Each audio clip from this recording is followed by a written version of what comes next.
नमस्कार मित्रांनो, आपण बघणार आहोत प्रॉब्लेम मशीन आवर रेटच्या कॅल्क्युलेशनचा. From the following information calculate machine hour rate for machine. Purchase price of machine दिलेली आहे 5 लाख, इन्स्टॉलेशन चार्जेस 40,000 आहेत, रेंट पर क्वार्टर 20,000 आहे, general lighting for the total area per month 3,000 आहे, insurance premium for machine per annum दिली 6,000, 4 months salary per annum दिली आहे 2,40,000, estimated repairs for machine per annum दिलेत 20,000, power 2 units per hour at the rate of 500 per 1,000 units, estimated life of machine 10 years, estimated value at the end of 10th year 1 lakh, machine is expected to run 20,000 hours in its lifetime, machine occupy 1/4 of the total area, foreman devote 1/4 of his time for this machine. November 2017चा हा problem आहे. Problem सोडवण्यापूर्वी पहिली गोष्ट, standing charges आणि machine charges असे दोन प्रकार असतात. स्टँडिंग चार्जेस म्हणजे असे एक्सपेन्सेस जे आपल्या पर्टिक्युलर मशीन ॲक्टिव्हिटी डिपार्टमेंट ऐवजी संपूर्ण ऑर्गनायझेशन संपूर्ण डिपार्टमेंटशी संबंधित असतात, ज्याचा काही भाग 1/4, 1/10, 1/5 जो काय असेल तो आपल्या मशीनशी रिलेटेड असतो, तेवढाच आपण घेत असतो. त्यामुळे स्टँडिंग चार्जेस इन टोटलमध्ये असतात, फक्त आपल्या मशीनचे नसतात. उदाहरणार्थ रेंट. मशीन चार्जेस हे स्पेसिफिकली आपल्या मशीनशी रिलेटेड असतात. उदाहरणार्थ डिप्रिसिएशन असेल, रिपेअर्स असतील, पॉवर असेल, जे पूर्णच्या पूर्ण आपल्याला घ्यावे लागतात. स्टँडिंग चार्जेस ज्या वेळेला आपण म्हणतो त्यावेळेला त्याच्यामध्ये काही एक्सपेन्सचा समावेश होतो. त्यात रेंट असतं, रेट्स असतात, हिटिंग असतं, लाइटिंग असतं, सुपरविजन चार्जेस असतात, इन्शुरन्स असतात, ओव्हरहेड्स असतात. त्यानंतर जेव्हा आपण मशीन चार्जेस म्हणतो किंवा मशीन एक्सपेन्स म्हणतो तेव्हा त्याच्यामध्ये डिप्रिसिएशन येतं, पॉवर येते, रिपेअर्स अँड मेंटेनन्स येतो, कन्झ्युमेबल येतात, ल्युब्रिकंट्स येतात. ज्या वेळेला आपण मशीनावर रेट कॅल्क्युलेट करतो तेव्हा अगदी सोपं असतं. मशीनचे एकूण एक्सपेन्स काढले जातात आणि मशीननं किती तास काम केलंय त्याने त्याला भागलं जातं. मशीनचे एकूण एक्सपेन्स काढत असताना स्टँडिंग चार्जेस आणि मशीन एक्सपेन्स याची टोटल केली जाते. स्टँडिंग चार्जेस समजा प्रत्येक तासाला 5 रुपये असतील, मशीन चार्जेस 2 रुपये असतील, तर एकूण प्रत्येक तासाचे 7 रुपये अशा पद्धतीत. किंवा स्टँडिंग चार्जेस एकूण भागिले एकूण मशीनचे तास असं पर अवरचे स्टँडिंग चार्जेस काढले जातात. मशीन एक्सपेन्स तर पर अवरलाच दिलेले असतात, त्याची टोटल करून एकूण मशीन अवर रेट हा काढला जात असतो. आता आपण या प्रॉब्लेम कसा सोडवायचा याच्याकडे वळूयात. सुरुवातीला आपण एक स्टेटमेंट बनवून घेणार आहोत, computation of machine hour rate म्हणून. 3 कॉलम असणार आहेत, particular, amount rupees, amount rupees. Problem सोडवण्यापूर्वी या प्रॉब्लेममध्ये कोणते स्टँडिंग चार्जेस आहेत आपण बघूया. तर पहिला रेंट दिसतंय तुम्हाला, त्यानंतर जनरल एक्सपेन्स आहेत, इन्शुरन्स आहे, पुढे गेलो तर 4 months सॅलरी आहे. हे सगळे स्टँडिंग चार्जेस आहेत. मशीन एक्सपेन्स जर आपण बघितले तर डिप्रिसिएशन आपल्याला दिसते ॲडजस्टमेंटमध्ये, पॉवर दिसते, त्याचप्रमाणे रिपेअर्स दिसतात. तर असे 4 स्टँडिंग चार्जेस आणि 3 मशीन एक्सपेन्स आपल्याला इथं दिलेले आहेत, ज्याचा इफेक्ट आपल्याला द्यायचा आहे. आपण सुरुवातीला घेणार पहिले स्टँडिंग चार्जेस.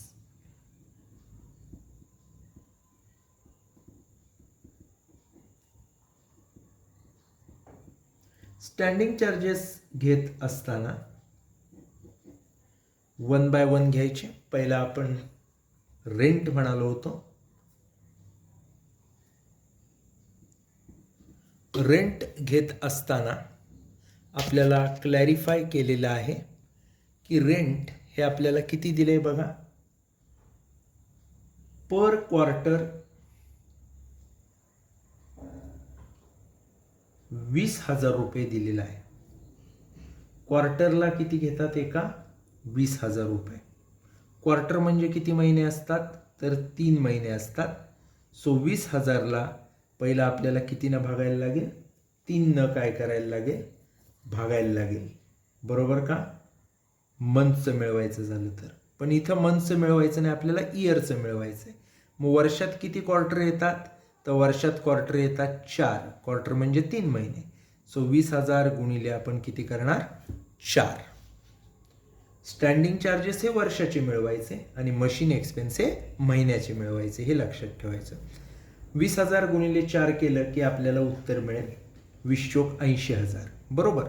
पण ॲडजस्टमेंट अशी दिलेली आहे की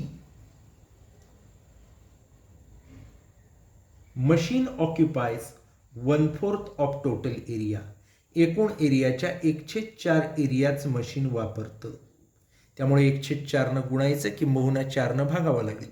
20,000 रुपये क्वार्टरचं रेंट, इयरचं म्हटलं की 20,000 गुणिले 4 80,000 भागिले पुन्हा 4 झाला, कारण 1/4 जागाच ते मशीन ऑक्युपाय करतं. त्यामुळं पुन्हा आले 20,000. सो डायरेक्ट 20,000 हेच आपलं काय आलं? उत्तर आलं. त्यामुळं पहिला आपण रेंट 20,000 काढलं. दुसरा आयटम बघायचा. रेंट नंतर आहे जनरल लाइटिंग.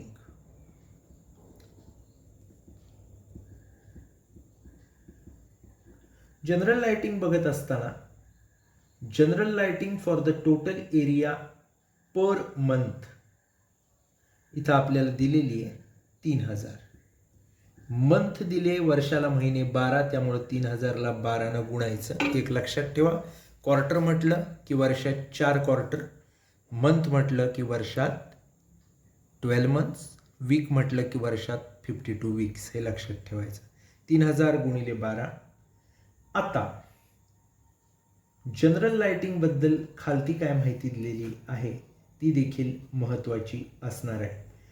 खालती माहिती अशी आहे की machine occupies 1/4 of total area. सगळ्या एरियात लाईट जळतो, पण त्यातला 1/4 एरियाच मशीनचा आहे. त्यामुळं 1/4नं इथं आपण गुणणार. जसं भाडं झालं 1/4चं, तसं लाईट पण 1/4 एरियातच आहेत. त्यामुळं उत्तर येईल 3,000 गुणिले 12 म्हणजे 36,000 गुणिले 1/4 म्हणजे 9,000. रेंट झालं, जनरल लाइटिंग झाली. पुढचा आयटम जर आपण बघितला तर इन्शुरन्स आपल्याला दिसेल. इन्शुरन्स जो आपल्याला दिलेला आहे, इन्शुरन्स प्रीमियम फॉर मशीन, ती किती दिलेली आहे बघा. डायरेक्ट पर ॲनम दिलेली आहे आणि अमाऊंट 6,000 दिलेलं आहे. मशीनशी या रिलेटेड आहे, त्यामुळे त्यात काय फार बदल करणार नाही आपण, जशीच्या तशी घेणार 6,000. त्याच्यानंतर फोरमन्स सॅलरी हा पुढचा आयटम आहे.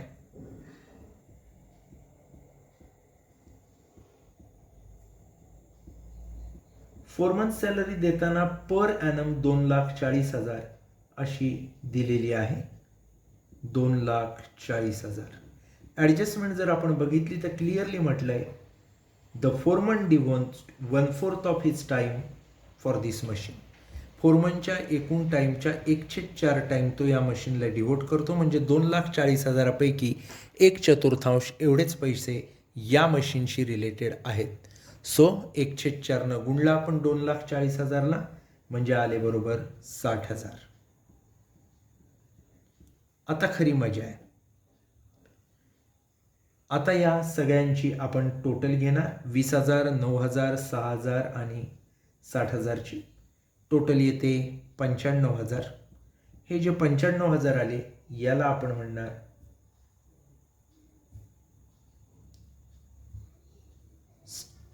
Total standing charges.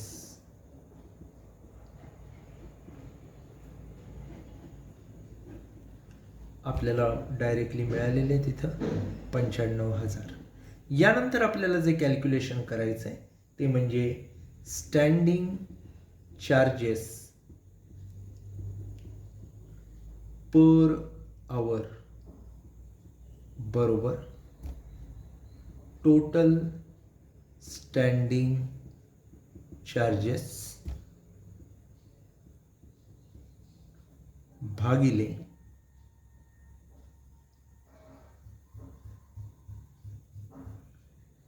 आपले जे काही आवर्स दिलेले आहेत ते आपण जर बघितलं तर आपल्याला सापडतील. टोटल स्टँडिंग चार्जेस 95,000 आहेत आणि आवर्स किती दिलेले आहेत ते आपल्याला शोधावे लागतील. आपण जर विचार केला तर दोन गोष्टी आपल्याकडे आहेत ज्याच्यावरून आपण आवर्स काढू शकतो. वर्किंग नोट म्हणूया, मशीन आवर्स आपण काढूया पर इयर. कसे काढणार तर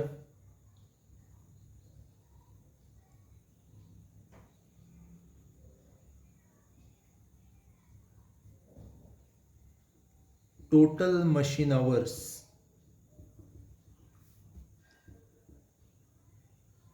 in expected life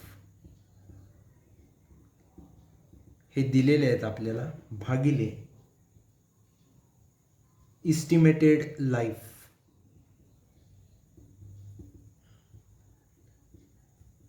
of machine.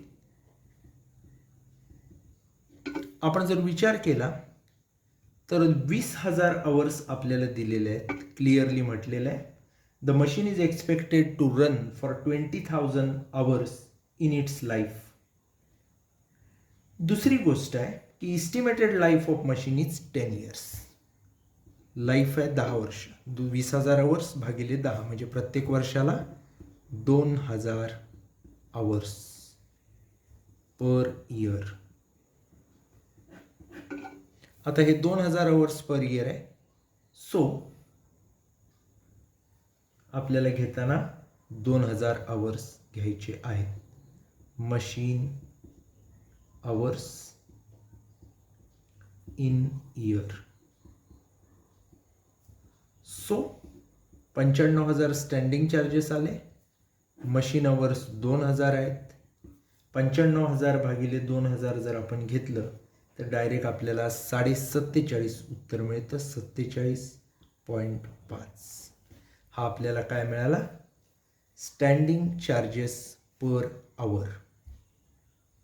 त्याच्यानंतर आपण वळायचं दुसऱ्या गोष्टीकडे मशीन एक्सपेन्सेसकडे.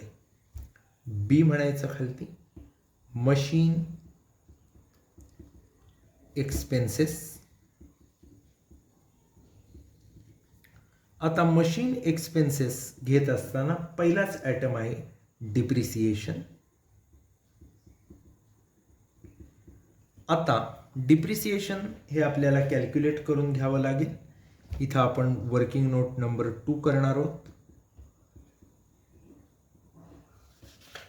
कशी वर्किंग नोट करणार आहोत बघा. डिप्रिसिएशन बरोबर वर्किंग नोट 2 डिप्रिसिएशन बरोबर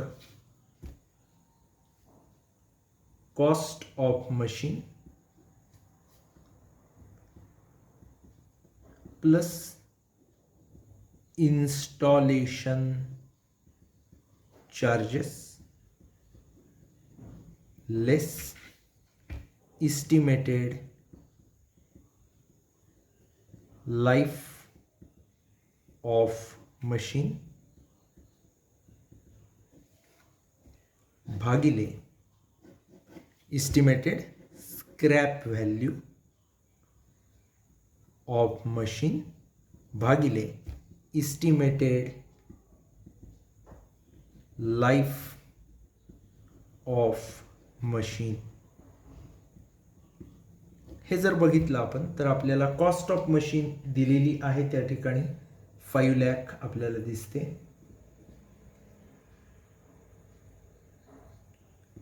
इन्स्टॉलेशन चार्जेस बघितले तर लगेच 2 नंबरला दिलेले आहेत 40,000. 1,00,000 10व्या वर्षाच्या एंडला त्याचं स्क्रॅप व्हॅल्यू असणार असंही दिलेलं आहे. ते आपण मायनस करणार. छेदात लाईफ ऑफ मशीन जर बघितली तर आपल्याला क्लिअर कट दिलेली आहे 10 इयर्स. सो 5 लाख अधिक 40,000 वजा 1 लाख भागिले 10, 4,40,000 भागिले 10, म्हणजे तुम्हाला डायरेक्टली किती डिप्रिसिएशन मिळतं? तर डिप्रिसिएशन मिळतं 44,000. पण आपल्याला जे डिप्रिसिएशन हवंय ते पर आवर हवंय. डिप्रिसिएशन मिळालंय 44,000 भागिले नंबर ऑफ आवर्स आहेत आपले 2,000 आवर्स, म्हणजेच पर आवर मिळालं 22 रुपये पर आवर. डायरेक्टली आपण ते काय करणार? घेणार. डिप्रिसिएशन आपल्याला जे पाहिजे होतं ते इथं घेणार आहे 22 रुपये. डिप्रिसिएशन नंतर दुसरं आपण घेणार आहे रिपेअर्स. रिपेअर्स बद्दल आपल्याला जी माहिती आहे ती अशी की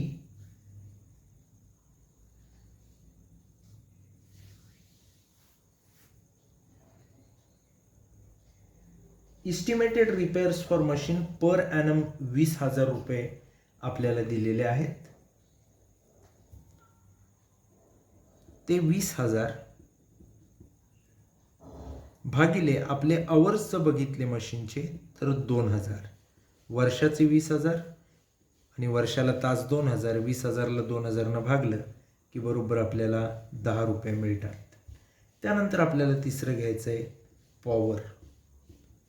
पॉवर घेत असताना आपल्याला क्लिअर कट दिलेला आहे. Power 2 units per hour. एका तासाला पॉवरचे किती लागतात?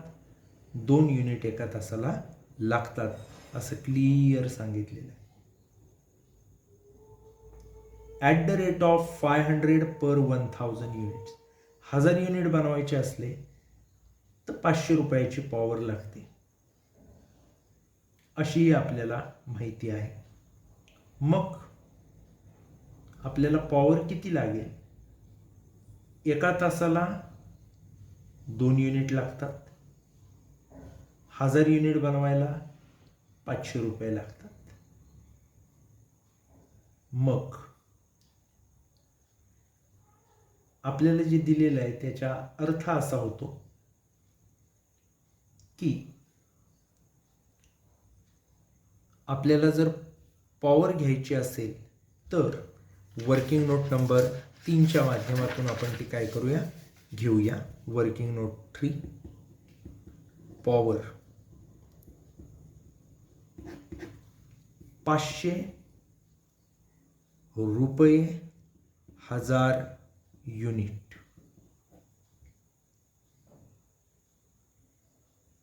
म्हणजे 0.50 पर युनिट.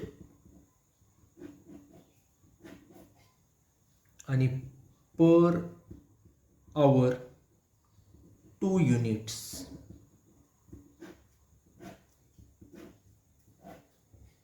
म्हणजे 0.50 इंटू 2 म्हणजेच 1.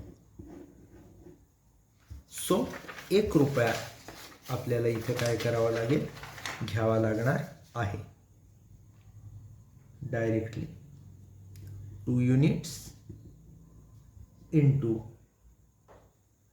रुपी 0.50. वर्किंग नोट 3 आपण बघू शकतो. त्यामुळं 1 रुपया आपण ही पॉवर घेतली. टोटल करायची 22 ने 1 33 रुपये, 47,50 आणि 33 म्हणजे 80 रुपये 50 पैसे. हे झालं त्याला म्हणायचं मशीन आवर रेट. अशा पद्धतीत आपण काय केलेलं आहे, मशीन आवर रेट या ठिकाणी कॅल्क्युलेट केलेलं आहे. आपण थांबूयात. धन्यवाद.